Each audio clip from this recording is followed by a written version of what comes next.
የበደለ ሰው አይናፍቅም እንዴ?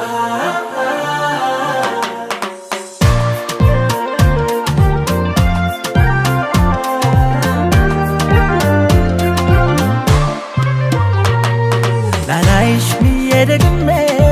ሻርኩኝ ስልክህ ህመሜ ገረመኝ ደግሞ እንደገና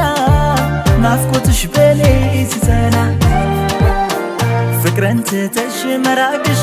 ሲጎዳኝ እኔን መሄድሽ ብዬ እንዳልነበር ትናፍቂኝ ጀመር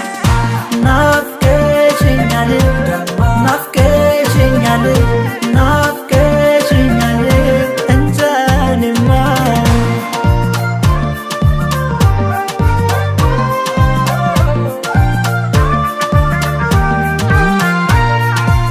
ዛሬ እንዲህ ላይ ጠፋ ትዝታሽ ከልቤ ምን ነበር ባናጣሽ ጥፋትሽን አስቤ ትናንትን ሳነሳው ፍቅርሽ ቢታወሰኝ ከረፈደ ወዲያ ማርፈዴ ታወቀ